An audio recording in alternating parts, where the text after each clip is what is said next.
नमस्कार। आज का हमारा टॉपिक है रिस्क। लोग कहते हैं कि जिंदगी का नाम ही रिस्क लेना है। बिल्कुल सही कहते हैं, मगर क्या रिस्क लेना है, कितना रिस्क लेना है, ये कोई नहीं बताता है। तो भाई, रिस्क लेने का मतलब ये कतई नहीं है कि आप ट्रेन के आगे लेट जाओ या कुएं में कूद जाओ। माना कि आपकी किसी से शर्त लगी है 2 लाख रुपए की, ट्रेन के आगे खड़ा हो जा, इतनी पास आएगी तो हट जाइयो। बाय चांस आप नहीं हट पाए, आपका पैर अड़ गया, आप गिर गए, तो इस रिस्क में तो आपने मरना ही है, जिंदगी दांव पे लगी है। तो उसे 1-2 लाख रुपया क्या करोगे?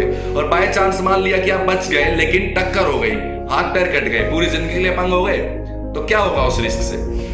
मेरी समझ में रिस्क लेना होता है कि आपको एक कैलकुलेटेड रिस्क लेना चाहिए, जिसमें आपको ऑलरेडी पता हो क्या फायदा होगा, क्या नुकसान होगा। फायदा होगा तो ठीक है, और अगर नुकसान हुआ तो कितना नुकसान हो सकता है उसका आपको ऑलरेडी अंदेशा होगा, आपको ऑलरेडी अंदाजा होगा, सो दैट आप इजीली सोच पाएंगे कि उस नुकसान से आप कैसे बाहर आ सकते हैं, और आप ऑलरेडी उस नुकसान के लिए पहले से ही तैयार होंगे। तो ये होता है कैलकुलेटेड रिस्क, जो हमें जिंदगी में लेना चाहिए। और एक बात और, जो आपको रिस्क लेना है, आप 30 से 35 साल की उम्र तक ही ले सकते हैं। इस उम्र के बाद रिस्क टेकिंग कैपेबिलिटीज एक इंसान की कम हो जाती है। उसका कारण है फैमिली रिस्पॉन्सिबिलिटीज, बच्चे भी बड़े हो जाते हैं और बड़ी सारी चीजें होती हैं। हमारा शरीर भी थोड़ा उसके बाद डाउन होना शुरू हो जाता है, हम उस लेवल तक रिस्क नहीं ले पाते।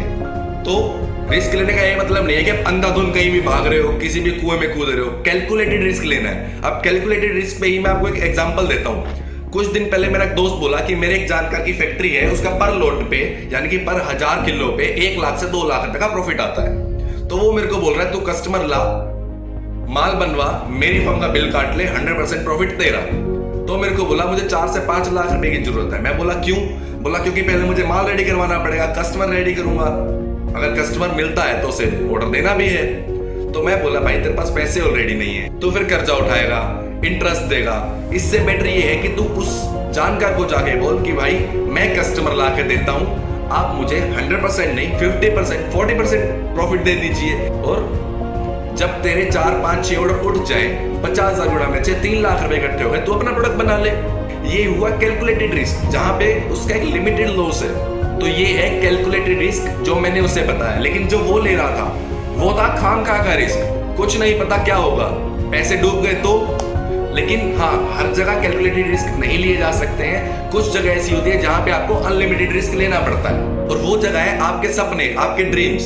अब सपने तो आपने देखे हैं, तो पूरा कौन करेगा? आप ही, राइट? लेकिन उस सपने को पूरा करने के लिए समय कभी आपके अकॉर्डिंग नहीं होगा, लोग कभी आपके अकॉर्डिंग नहीं होंगे। आपको समय को पकड़कर सही करना होगा, अपने अकॉर्डिंग करना होगा और खुद को साबित करना होगा।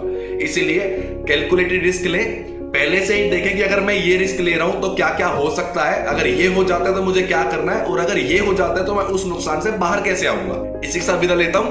Thank you.